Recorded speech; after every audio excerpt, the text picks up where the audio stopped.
Hey, Coach Candace here with a little something I've been wanting to talk about for a little bit, and I could probably come up with 3 or more videos just from little topics that we'll discuss today. But one being is that the main focus I want to dwell on here today is training with intent or training with purpose towards your goal. Many times we express those goals, we kind of like haphazardly move forward with them. But I want to talk about training with intention and really just putting your mind to focus on not just the movement, but actually some thought behind the movement. And many of my examples today will be like, let's say pull-up related, but they can translate to whatever your fitness goal might be. So for example, if your goal is just to improve overall strength, I want you to approach your session with just that thought in mind that I'm here to improve my strength and improve my abilities. But improving upon our abilities requires us to kind of just push to the edge of our comfort zone. And I'm going to use the example of a 10-pound dumbbell today, but please, I'm not putting down someone who uses a 10-pound dumbbell. If that's person's personal best, then that's their personal best, and that's it. But the thing is, too many times people hang out where they're comfortable, and it is comfortable to hang around a weight that we know we can do. But but to truly make progress, we do need to challenge that, and that doesn't mean challenging with bad form.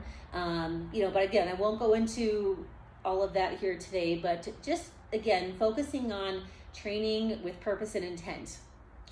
So, for example, if a pull-up is your goal, and I think that's a wonderful goal, and I have guys that want to improve their pull-ups, and I have a lot of ladies that want to improve their pull-ups as well. So this can apply to everyone. But when you're doing those movements that help support you getting a pull-up, I want you to also embrace like that mind-muscle connection. And that, if I'm doing a dumbbell row, I'm not just going through the motions and just doing it. I'm thinking like, yes, like this is improving my ability to do a pull-up. So for example, a dumbbell row, when I'm pulling that up, I'm not just simply going through the motions and thinking this is a dumbbell row. I'm thinking, yes, I'm strengthening my lats, I'm strengthening my back to help improve my ability to do a pull-up. And also, I'm not rushing through the movements and just thinking this is just a set of 8 and I gotta get through this set of 8. Like, I'm controlling that, and I wanna get the most out of getting stronger from whatever I'm training for that day. But again, another general rule of thumb I'm often encouraging folks with is that if your first 3 to 4 repetitions look the same as your last 3 to 4, you could have gone heavier. So again, whatever that might be for you, so let's say you move then to a 15 or a 20 pound, then so be it, like that's where you move to. But you want it to be challenging for you. And too many folks are often hiding behind those small dumbbells because I believe that's what society is encouraging you and limiting you with, but please know that is a limit for them and not for you. You really can do more than you give yourself credit for.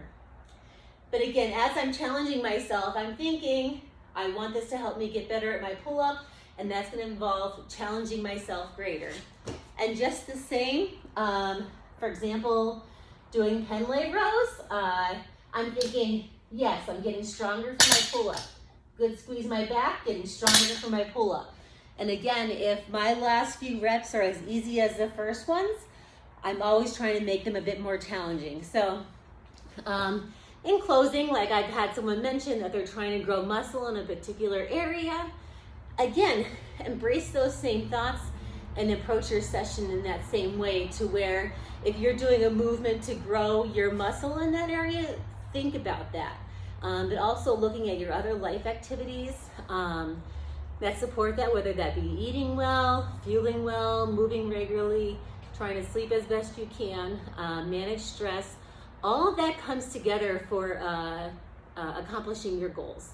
So I don't know if that was a little bit of rambling or a little bit all over the place, but I hope that you can pull some tidbits out of that and help you approach your next session differently and get more out of your sessions. You don't need to work out for hours a day to accomplish great things, but if you really use the time that you have wisely and move with purpose, you'll be closer to your goals than someone who spends a lot of aimless time not with that same focus. By all means, if you have any questions, please don't hesitate to ask. And I appreciate your feedback, and I hope you found this helpful today.